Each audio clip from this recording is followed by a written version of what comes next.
हाल ही में social media पर इस दावे को तेजी से फैलाया जा रहा था कि 13 दिसंबर 2025 को ट्रैफिक के पेंडिंग चालानात पर 100% रियायत दी जाएगी।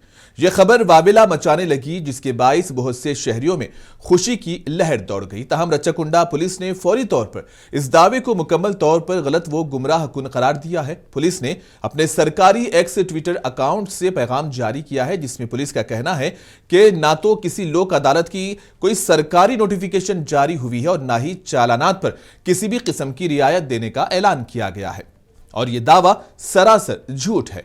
मजीद यह कि पुलिस ने शहरियों से अपील की है कि वो इस किस्म के गैर मुसद्दका इतलात को आगे ना फैलाएं और चालान या जुर्माने के मुतालिक हकायक जानने के लिए सिर्फ सरकारी प्लेटफॉर्म्स और वेबसाइट्स पर इन्हिसार करें।